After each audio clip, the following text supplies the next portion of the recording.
Hello guys, bersama saya lagi dalam Alright Nopah Channel. Kita tahu sahabat semua, perbincangan ataupun perbahasan bajet 2024 ini agak panas ya. Apabila pihak pembangkang, kalau kita lihat setiap perbahasan, setiap kenyataan yang mereka keluarkan itu lebih kepada berpolitik. Ya, sepertinya semalam individu yang saya katakan ini yang akan memberikan soalan terus kepada Perdana Menteri yang membuat tuduhan kononnya ya Perdana Menteri kita Datuk Seri Anwar Ibrahim anti kepada orang-orang kaya ataupun maha kaya. Benarkah tuduhan itu sahabat-sahabat semua? Ini yang menarik untuk kita dengar jawapan direct daripada Datuk Seri Anwar Ibrahim berkaitan dengan tuduhan ini.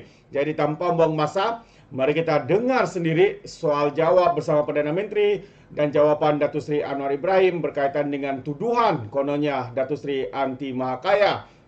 Jadi mari kita tonton bersama. Tentu saya ingin mengalu-alukan kehadiran anak-anak kita, iaitu mahasiswa UTHM yang datang ke Parlimen pada pagi ini. Selamat datang ke Parlimen. Yang Ketua, Yang Berhormat Perdana Menteri,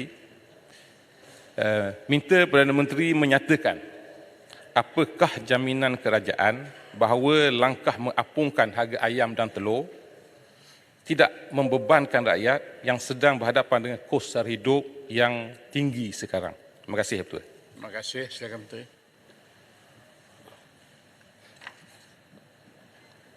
Terima kasih Ulu Terengganu. Saya nak jelaskan pertama berapa jumlah subsidi keseluruhan kerajaan untuk ayam dan telur sejak 2022 itu mencecah 3.7 bilion ringgit hanya untuk menampung kos ayam dan telur. Jadi siapa yang dapat faedah? Tentu rakyat. Saya setuju dengan Ulu Terengganu bahawa harus jaga kepentingan rakyat. Tetapi pendekatan yang ada sekarang ini memberi keuntungan kepada 3.5 juta orang asing. Itu pertama. Keduanya yang juga dibangkitkan oleh Yang Muhammad semalam tentang apa yang saya kategorikan sebagai golongan maha kaya. Bukan soal anti maha kaya. Bukan cukai tambahan kepada mereka. Ialah maksud dia subsidi itu tidak kepada golongan maha kaya. Itu saja macam tabung haji. Kita kenakan bagi subsidi kepada rakyat. Tapi kalau pendapatan dia RM100,000 sebulan ke atas, subsidi itu tak patut diberikan kepada dia. Itu maksud saya. Dan dalam konteks ini, bagaimana kita boleh elak 30.7 bilion ini dimanfaatkan semata-mata di kalangan rakyat kita yang berhak menolak 10% yang paling kaya dan 3.5 juta orang asing. Jadi pendekatan kita buat ialah melihat keadaan harga pasaran sekarang. Bila harga itu kurang daripada harga ceiling seperti sekarang dan harga ayam dan telur di Thailand itu lebih rendah daripada Malaysia, maka ini masa ketikanya kita apungkan. Yakni kalau benar ada kekurangan, dan saya setuju dengan apa yang kebimbangan Yang Berhormat, maka kita akan tambahkan daripada stok. Kementerian Pertanian punya 30% stok ayam dan telur. Dan bersedia, saya telah beritahu, menterinya pun ada, untuk membeli dari Thailand. Andai kata ada keperluan untuk mengelak daripada harga itu naik. Itu setakat jaminan yang kita boleh lakukan. Tapi mengapa kita lakukan sekarang? Kerana harganya turun. Dan supply-nya besar. Stok 30%, harga di Thailand jauh lebih rendah. Jadi tidak ada sebab mengapa kita tidak boleh lambatkan seandainya ada pedagang yang ambil kesempatan untuk menaikkan harga. Penguatkuasaan akan lebih keras, tapi di samping itu kita harus pastikan ada adequate supply. Sila. Tambahan satu. Ya, silakan. Oh, insya maaf. Terengganu. Silakan. Silakan Terengganu. Silakan. Okey. Terima kasih, Yang Tua. Terima kasih, Yang Berhormat Perdana Menteri. Apakah jaminan kerajaan bahawa tidak berlaku lagi flip-flop ataupun orang Terengganu kata keluk-kelek? Kerana kita tahu sebelum ini diumumkan bahawa subsidi ini akan ditamatkan pada 1 Julai. Kemudian selepas 2 minggu ditarik balik.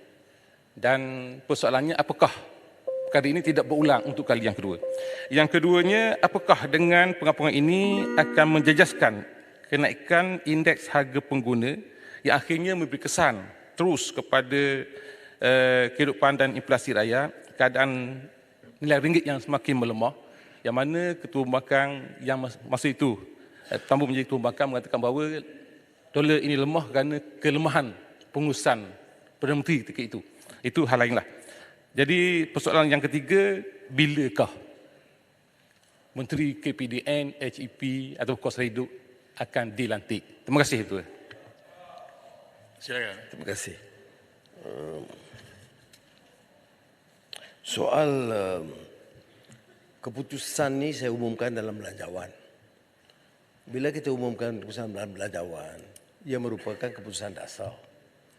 Perubahan yang lalu itu ialah kerana keputusan awal menghentikan subsidi telah dibuat. Jadi Kementerian Pertanian hanya meneruskan.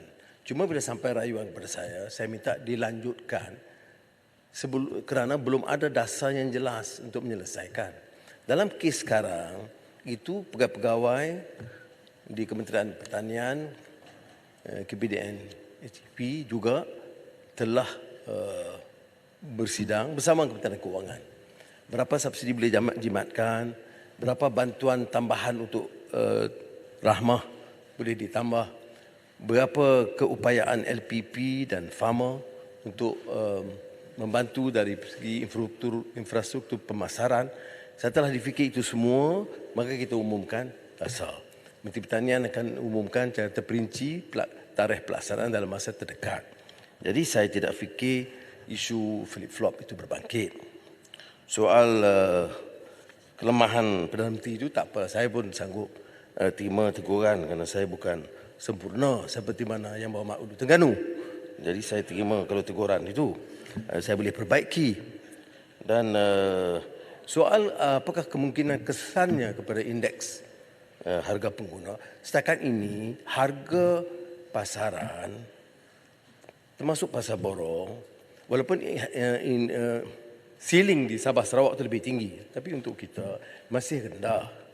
Dan harga di Thailand rendah. Maknanya seandainya ada usaha untuk meningkatkan, langkah mitigasi adalah dari pengeluaran stok dan pembelian dari Thailand.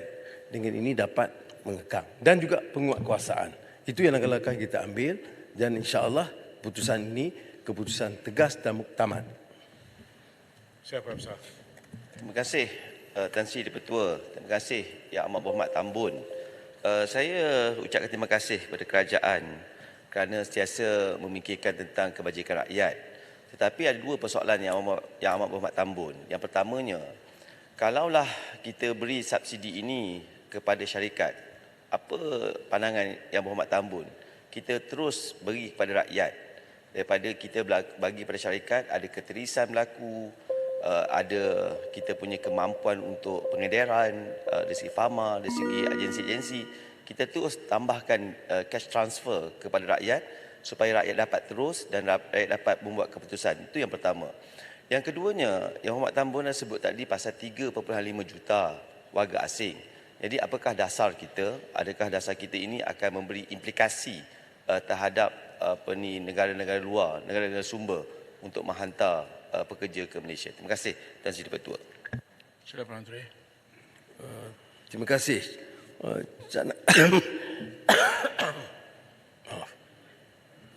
Cadangan pekan tentang pengairan tunai itu satu cadangan baik kerana telah dipergunakan dulu, tapi cuma tidak boleh untuk semua. Itu sedang difikirkan dalam beberapa langkah yang lain yang lebih kompleks. Tetapi dalam kes ayam dan telur ini tidak perlu begitu kerana harganya sudah menurun. Dan kita ada, saya katakan, plan contingency dari segi stok dan juga pasaran, bukan saja di Thailand yang murah, di negara China juga murah. Jadi oleh itu langkah sekarang itu dianggap musabah. Dia tidak kepada syarikat, ya, tidak kepada yang seperti yang dicadangkan. Cadangan untuk cash transfer itu sedang dipertimbangkan untuk beberapa urusan lain dan mungkin akan diumumkan. Jadi saya ingat itu yang diminta penjelasan daripada Muhammad soal pendekatan sama ada cara langsung kepada rakyat melalui cash transfer yang memang difikirkan dalam beberapa isu lain yang kita akan umumkan yang lebih besar untuk mengelakkan ketirisan dan manfaat kepada asing. Okey. Yang dibangkitkan sekali lagi ialah soal kesan kepada pekerja asing ataupun orang asing. Saya fikir dia datang di sini untuk mendapat gaji, bukan untuk dapat subsidi. Dan kita pun ada dasar supaya beri yang bermusabah dan adil kepada semua termasuk yang bukan warga negara. Tetapi tidak pula harus mana-mana negara beri subsidi kepada warga asing. Jadi prinsip ini yang bermakna adalah untuk mengelak daripada subsidi yang sepatutnya dipulang kepada rakyat. Subsidi namanya pun subsidi. Yang mana macam sebahagiannya sedekah lah. Jadi tak musabah kita nak bagi sedekah kepada orang asing dan sedekah kepada orang kaya. Itu prinsip yang mengapa kita harus adakan penyasaran subsidi yang kita sebut sekarang. Baik, saya jemput Bersih Mas. Terima kasih Tan Sri Yang di-Pertua, terima kasih Yang Amat Berhormat Tambun.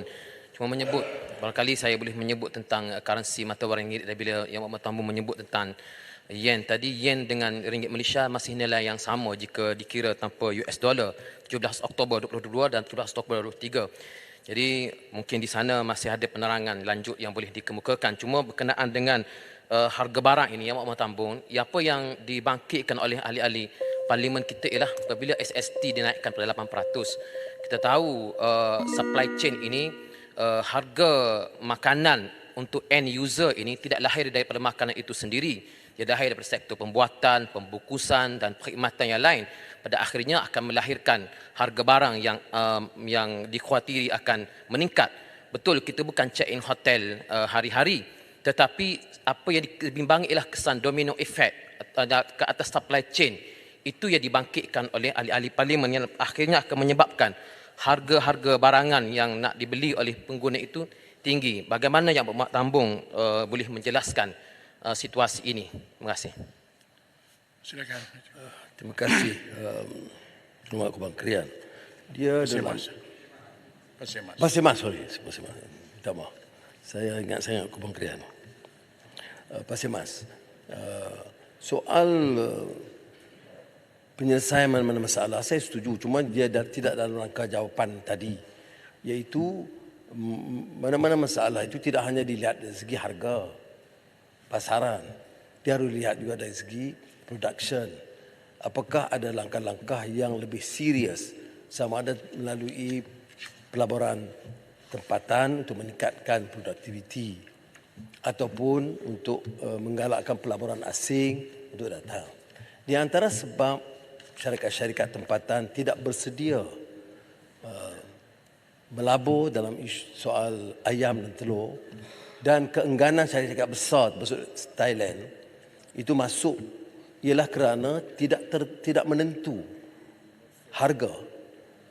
Campur tangan kerajaan dari segi harga itu menyebabkan mereka tidak bersedia. Jadi sekarang ini kalau kita serah kepada pasaran dan kalau rakyat susah itu kita beri suntikan asing, itu saya ingat akan memberikan ruang kepada syarikat-syarikat melabur. Jadi ini soal penyediaan, soal supply. Dan memang kita harus jaga perimbangan ini. Kalau kita terus dengan dasar sekarang, dah beberapa tahun dah ni, dan tidak ada investment atau pelaburan baru. Karena dia kata kita tidak boleh melabur kerana kita tidak tahu harga sejauh mana kerajaan boleh campur. Kita tidak boleh gunakan unjuran kita sendiri. Oleh itu kita buat sedikit penyesuaian. Menyatakan bahawa untuk ini kita beri market forces. Ada kebimbangan bagaimana tentang kenaikan harga. Kita tangani melalui kalaupun terdesak cash transfer langsung kepada rakyat. Kerana kita sudah ada STR yang boleh kita tingkatkan. Itu di antara sebab mengapa untuk bulan November dan tahun depan saya tingkatkan jumlah bantuan STR dari 8 hingga 10 bilion ringgit. Itu mengambil kira kepayahan kesempitan hidup rakyat. Jadi tidak benar kalau kita katakan kita tidak mempedulikan. Dalam keadaan kekangan keuangan yang ada sekarang, kita tambah besar dan kita jimatkan pembelanjaan kerajaan dan kita tambah peruntukan itu kepada rakyat. Haji Manis. Yang berhormat, sekarang tamatlah sesi untuk Terbaik sahabat semua. Itu dia jawapan padu daripada Datuk Seri Anwar Ibrahim ya, khususnya soalan ya daripada MP-MP daripada PAS ini yang kita lihat ya seolah-olah ya bermain politik, membuat tuduhan kononnya anti mahakaya, ya mempergunakan isu kenaikan kos sara hidup. Ya memang kita tidak boleh nafikan ya kos sara hidup ini memang sekarang ini agak meningkat ya disebabkan bukan hanya negara kita tapi negara-negara lain juga turut mengalami perkara yang sama. Tapi apa tindakan yang dilakukan oleh kerajaan itu yang harus kita lihat. Seperti mana yang dinyatakan oleh Datuk Seri Anwar Ibrahim ya dengan meningkatkan ya STR sumbangan tunai rahmah. Kalau sebelum ini 8 bilion, sekarang ini meningkat kepada 10 bilion. Dan berita baiknya seperti yang dinyatakan oleh Datuk Seri Anwar Ibrahim pada bulan November ini ya penerimaan wang yang diterima melalui STR ini itu akan dinaikkan. Ya, so ini sedikit sebanyak boleh membantu ya rakyat Malaysia khususnya yang mengalami dan mengalami kesan dunia sekarang ini yang menyebabkan harga meningkat dan sebagainya, kos sara hidup meningkat dan sebagainya. Tapi yang penting apa yang kita lihat sini adalah usaha kerajaan ya untuk membantu rakyat. Mereka sanggup mengurangkan perbelanjaan kerajaan demi untuk meningkatkan bantuan kepada rakyat. Ini sebenarnya yang harus kita fikirkan dan kita lihat sahabat-sahabat semua. Tidak seperti pembangkang yang hanya melihat kepada perkara luar tetapi tidak melihat kepada sumbangan, kepada bantuan yang disalurkan oleh kerajaan hari ini. Kerana apa? Kerana mereka mau cuba wujudkan persepsi kononnya kerajaan ini tidak membantu rakyat. Hakikatnya itu semua adalah satu pembohongan sahabat-sahabat semua. Hakikatnya itu adalah satu penipuan yang cuba dipusingkan segala fakta ya di dalam kenyataan ya dalam kenyataan Perdana Menteri kita. Jadi kita harapkan yang terbaik untuk kerajaan Malaysia semoga dapat melaksanakan dengan baik untuk menjaga kebajikan rakyat. Jadi terima kasih sampai di sini saja itu sedikit pandangan saya bagaimana pula dengan Anda. Anda boleh berikan komen dalam ruangan komen dan izinkan saya untuk mengundurkan diri dan seperti biasa peribahasa mengatakan tapapan kangkap 2 ton keinginan. Dalam bahasa Melayu tepuk dadah tanya selera. Sekian saja daripada Orang Dapat Channel. Saya kita berjumpa lagi. Bye bye.